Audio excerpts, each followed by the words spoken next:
When we hear the news that certain company has announced some dividend, then lot of people wanted to buy those stocks. But most of them don't know if you buy the stocks at that point of time, you will be eligible for dividend or not. Your eligibility for dividend completely depends on ex-dividend date and record date. Now in this video, let's see what is ex-date and record date. My name is Vivek and you're watching Delta Options.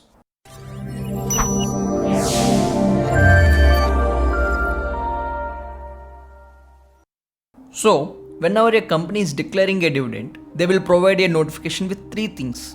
First, what is the percentage they are going to give as a dividend? Second, what is the record date?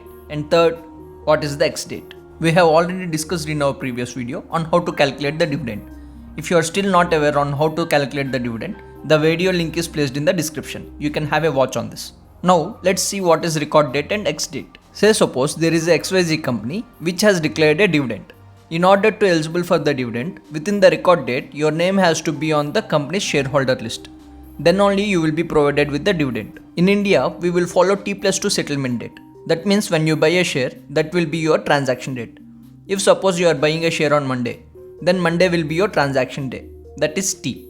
So T+1 be Tuesday and T+2 will be on Wednesday. So as per the above settlement cycle, whenever you buy a shares, only after 2 days it will be available in your Demat account. So, in order to get the shares by the record date, you should plan at least to buy the shares before 2 days the record date.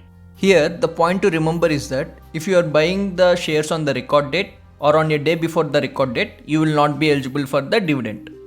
Now let's see what is ex-date. This ex-date will help you in finding by when if you are buying the shares, you will be eligible for the dividend. Generally, you have to buy shares at least 1 day before the ex-date for the eligibility.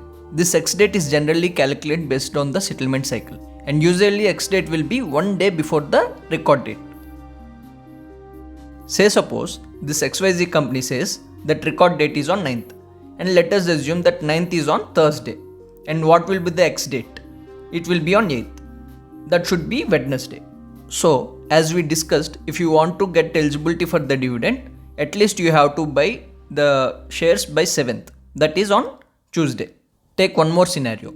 If the company keeps the record date as on Monday, then what will be the ex-date? Here it cannot be Sunday, as this Sunday and Saturday will be market closure date. So ex-dividend date will be on Friday. So you can buy the shares by Thursday to get eligibility for the dividend. In short, if you are aiming for the shares to get the dividend, then you should buy the shares at least 1 day before the ex-dividend date. Also note that along with the dividends, bonus shares, stock split or right issue also follow the same ex-date and record date for the eligibility. Hope this video gives some information by when you have to process the shares if you wanted to get the eligibility. Just as a tip, people who buy shares only to get dividends, I wanted to say that there is no use if you buy only for the dividends. Usually if a company gives 1 rupee per share as a dividend, then there will be a correction of that amount from that market price of that share. So it is ideally not a good idea to buy the share only for the dividend purpose. Instead, you can buy a stock for a long term so that you can get the passive income as well. If you enjoyed this video, please subscribe to this channel and hit the bell icon to get the notifications. Meet you in the next video. Signing off, Vivek.